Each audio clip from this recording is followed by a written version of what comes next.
This is VK6ARN, Newswest. We are a community organisation and we've been serving up the best amateur radio news in Australia since 1931.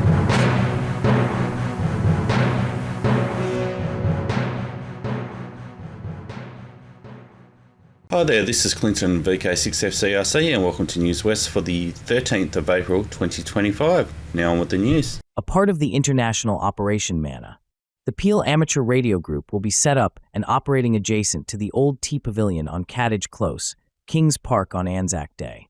You are welcome to visit and join Peel Amateur Radio Group on air at Kings Park. Our official call sign will be Victor Kilo 80 Mike Alpha November.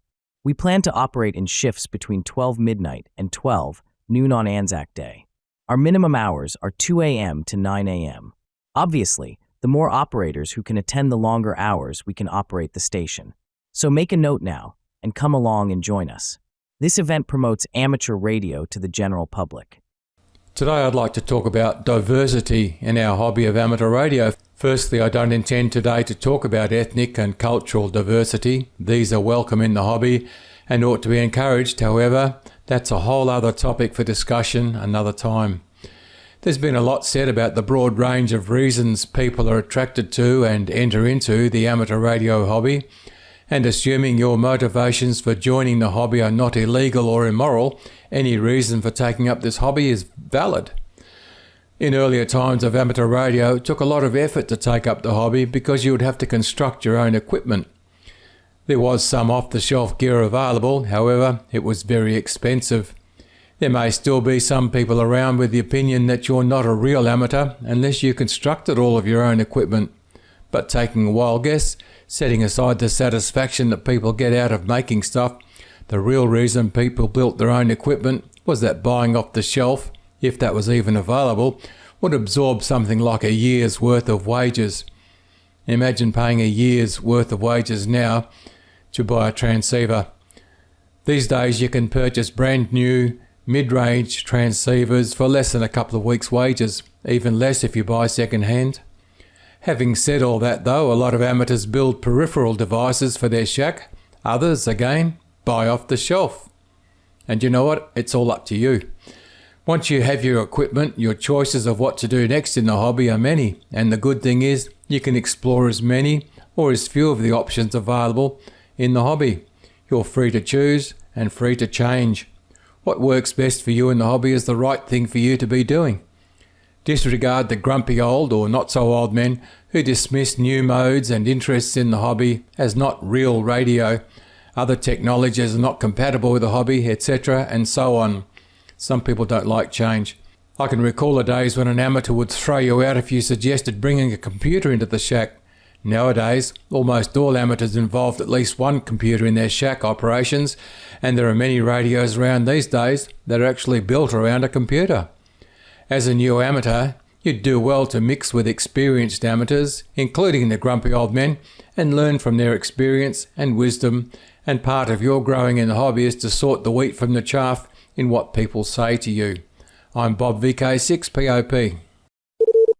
Foundations of Amateur Radio. When you join the community of radio amateurs, or when you briefly look over the shoulder of the nearest devotee, you're likely to discover that this is a hobby about a great many different ideas. Over the years, I've discussed this aspect of our community repeatedly, talked about the rewards it brings you, about the camaraderie, about communication, learning, research, soldering, disaster recovery, public service, and all the other thousands of activities that this hobby represents to the world. While all those things might be true for some, they're not true for everyone. Many amateurs get excited about antennas, some immediately, some eventually. The same can be said for all the other points of what we think of when we discuss our hobby with others. Recently, I saw a random comment on social media from a person who was having issues with their mobile phone on their property. I considered and ventured an opinion about what might be the cause and how they might go about discovering what was going on. I debated about how I signed off. It's a recurring dialogue.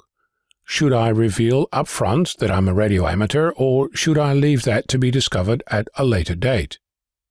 In my experience, the wider society has a let's call it a rocky relationship with our hobby. With a decrease in profile and numbers comes an increase in misconception about who it is that we are and what it is that we do. At some level, there is an understanding that at some point that this was an activity that Grandpa might have engaged in. Or it might be someone preparing for the end of the world, seeing our community as the way forward when all else fails. Not at all helped by that slogan being used by a vocal amateur radio body, the ARRL. Given that, as I saw it, the issue was related to radio interference or a weak signal, I signed off, for better or worse, quote, "Source, I'm a licensed radio amateur," end quote, and crossed my fingers. This started a discussion about the issue, which revealed that the person was having other problems with other communication tools in their remote village. I don't want to go into the specifics because it's not about what their issue is, where they live and what other resources they might have access to, or not. It's about us, radio amateurs, because of course it is. Aside from the cringe associated with my sign-off, if you have suggestions on how to improve it, I'm all ears, I had a takeaway that I thought was worth discussing. As I'm beginning to suspect, it's about the fundamental nature of our hobby, what it is and what it does. Troubleshooting. Let me say that again. Amateur radio is fundamentally about troubleshooting. In other words, systematically finding and fixing complex problems. So let's explore this. If you consider we're all about communication in difficult environments, I'd point out that getting that message across is an exercise in troubleshooting. If you lean towards learning, then consider deciding what to study and why. More troubleshooting. If you suggest it's about soldering, what happens when you poke the leg of a component into the wrong hole? Do I really need to say it? Every time you think you've nailed down the intangible nature of our hobby, you can point at troubleshooting. Don't get me wrong, it's about having fun too, but you and I both know that fun is balanced by frustration. Again, you guessed it, troubleshooting. In our increasingly technical, interconnected and complex world, the ancient pursuit of amateur radio is teaching you an invaluable skill over and over again, all but inevitably, the art of troubleshooting. So next time you are asked why we should be doing this thing, why we are obsessed with this hobby, why we spend many hours, dollars and effort, it's all about finding out why something doesn't work as expected, and funnily enough, the more you do it, the better you get. For radio amateurs, troubleshooting is our superpower. I'm Ono, Victor Kilo 6, Foxtrot Lima Alpha Bravo. Hi, just a little note about VK6RRG and the WARG Technical and General Net. Having it run every Sunday morning on VK6RLM, that's 146.750 or Channel 3 in the old money. And it starts at 10:30 a.m. this morning. Of course, if you're listening in the evening, it's next week. This is Newswest, your amateur radio news on VK6ARN, originating on the Newswest linked repeater network and HF relays. On Tuesday afternoons and evenings, the 40 and 80 metre bands come alive with the sound of slow CW. Who would have thought that this ancient art, which some say was once such a dreaded part of the amateur licence test, would become so popular in these days of modern communications. The uncontrolled net is run in designated portions of the two bands to encourage new CW operators to have a go at slow CW in a safe and really friendly environment. Slow speed and lots of mistakes are par for the course. It's all about having a go, starting with a basic call sign and RST exchange, then over time getting better and better. The net also attracts its fair share of old-timers who enjoy helping others to have a go or to just enjoy the banter. The CQ-QRS net started in Western Australia 3 years ago and has been running every single Tuesday and has been unbelievably popular. The net runs from 3 p.m. until about 7 p.m. on 40 metres, then moves to 80 metres, and we've had up to 60 stations on air having a go. And who knows how many listeners are out there every Tuesday as well. So the CQ-QRS net is on 40 metres between 0700 Zulu and 1100 Zulu, that is 3 p.m. until 7 p.m, and is held between 7020 and 7040 kilohertz. Then between 0900 Zulu and 1300 Zulu, which is 5 p.m. until 9 p.m, we're on between 3540 and 3570 kilohertz every Tuesday. There's no net control, so when you're ready to have a go, just find a quiet spot and start calling CQ-QRS at about 75% of the speed you can copy. Most stations will match your speed, so go slow until you're really comfortable with CW.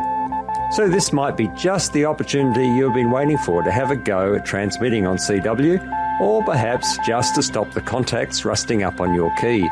Doesn't matter whether you're brand new to the code, or if you're an old-timer who would like to have a bit of fun and help encourage new operators by having simple, safe QSOs at their speed. We'd love to have you join in. Too much switch mode power supply hash on 80 metres? This might be the incentive to do something about it. With a cheap noise canceller costing less than $100, 80 metres could be easier than you think. So again, the net starts at 3 p.m. every Tuesday above the DX segment on 40 metres between 7020 and 7040. Then, after 7 p.m, moves to 80 metres between 3540 and 3570 kilohertz. There are usually stations in the west, east and in between listening out for your CQ-QRS call. For more information and to receive our free weekly CQ-QRS RagTune newsletter, contact me, Mark, VK6QI, via the email on qrz.com, or you can use our address cqqrsnet@gmail.com. That is cqqrsnet@gmail.com, and I'll be pleased to have a chat. Hello from Dennis, VK6AKR with the WAVHF group. You may have heard the item from PARG regarding their participation in commemorating Operation Manna and Operation Chowhound around the Anzac Day weekend. Here is an ideal opportunity for operators in VK6 to join in. Not a club member? No worries. Come along and support the VK6 team effort. PARG will have their communications trailer at Kings Park on Thursday 24th and Friday 25th. Look out for them at the T Pavilion, which is on your right-hand side along the city entrance to Kings Park. Listen out for and respond to VK80MAN, that's Victor Kilo 80 Mike Alpha November. WAG will be working with WAVHF group members at the Bull Creek Aviation Museum on Sunday the 27th from 10 a.m. until 6 p.m.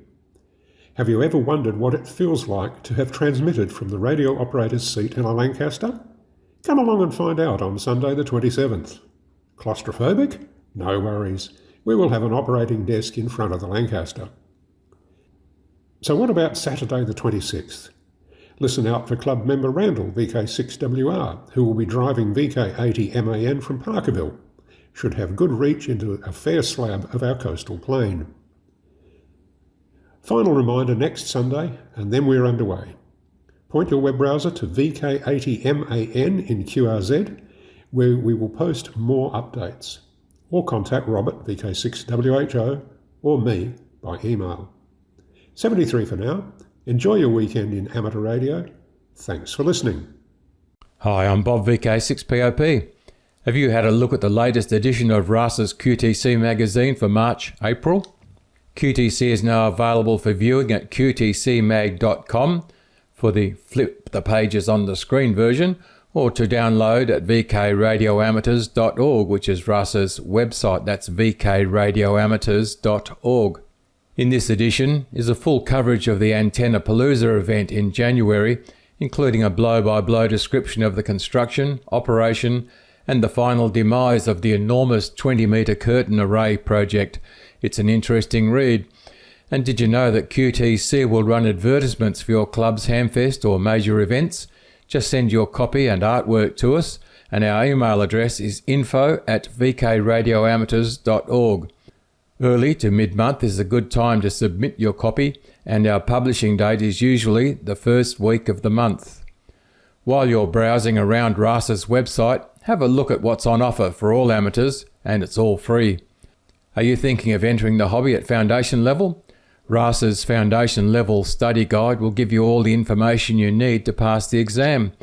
The Foundation Level Study Guide is based, blow by blow, on the Foundation Level curriculum set by the ACMA, which is the Australian Regulatory Authority. Finally, and very importantly, the Foundation Level Study Guide is free. It's in electronic format as a downloadable PDF. It's available online at vkradioamateurs.org. And did I say it was free? You could spend your $50 on your first handheld radio. Coming up soon is Hamcamption, which is an event conducted by the Southern Electronics Group. Hamcamption is an informal weekend at Mayonup Sports Ground, which is close to Boyup Brook. It's easy to find. Ask Uncle Google, he knows. The format of the weekend is simple. Bring your motorhome, caravan, camper, car top, tent, swag or whatever, plus your food and water, and, very importantly, bring your toys to play with, to show and tell. There's a camping fee of $10 per person per night, and this is fully passed on to the venue managers. Oh, and did I remind you of the date? Hamcamption is on the weekend, 16, 17, 18th of May. You don't have to book, just rock up. Sites are first come, best dressed, and the site is open from noon Friday. And while we're talking about that weekend, there's something special about Saturday the 17th of May. It's World Telecommunication and Information Society Day. And what a mouthful that name is. World Telecommunication and Information Society Day is an international day proclaimed in November 2006 by the International Telecommunication Union. Prior to that, it was known as World Telecommunication Day. Well, that's your history lesson, and if you want to know more, ask Uncle Google. The real reason I'm pointing this out to you is that Saturday, the 17th of May, World Telecommunication and Information Society Day, is one of the days when we can use the AX prefix on our call signs. So keep that factoid stored in the front of your brain somewhere. The AX prefix can be used on Saturday, the 17th of May, which coincidentally is the Hamcamption weekend. And it's not that far away. I'm pretty sure it was New Year's Eve last week, but here we are at 8:30 April. Finally, why haven't I been on air making a noise? It's simple. Since moving into our new place at Albany, I have yet to erect a skyhook from which to drape an antenna. Cheers and 7-3, I'm Bob VK6POP. This is Newswest, your amateur radio news on VK6ARN, originating on the Newswest linked repeater network and HF relays. Good morning all amateurs and shortwave listeners. Roy, VK6X-Ray Victor, with this week's helpline. Today I have the following, but my power is off at the moment, so I'll try and get through in the dark. No lights on here at the present time, except for my computer. Today I have the following. A TET M-Tron 3-element or 4-element tri-band 15, 20 and 10 metre antenna can be assembled as either a 3 or 4 element to suit the needs of the operator. All parts are there to do so. Good working order, $600 or nearest offer.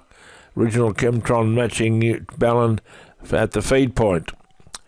And item 2, we have a bunch of aluminium tubing for DIY antennas or beams, relatively unused. Images can be sent if you require. And also heavy metal tube construction scaffolding to meet with other uses in the metal clamps and pipe-to-pipe fittings. Solders a whole lot, $300 a lot with the aluminium tubing and the fittings. Images to close if you require. Please contact Bill, VK6YW. He's downsizing his property. Phone number is 0424 082800. We'll say again, 0424 082800, and the email address is Ozapapa Fox or something. I don't know what it is. Anyway, I'll spell it. Oscar Zulu Papa Alpha Foxtrot Oscar X-ray at gmail.com. Too complicated? I'll try again. Oscar Zulu Papa Alpha Fox Oscar X-ray at gmail.com. I think I got through that okay. And what else have I got? I got a Yaesu Fox Tango 301 Delta transceiver. Also a Yaesu Fox Charlie 301 antenna tuning unit and matching unit to match that transceiver. And a Yaesu power supply, Fox Papa power supply, external speaker also included, and to match with the manual. Also, all those items, $300 or nearest offer for the complete transceiver, power supply and speaker, etc. They also have a Yaesu Fox Tango 840 transceiver with manual, as new, purchase a backup and very seldom used in anger or in pleasure.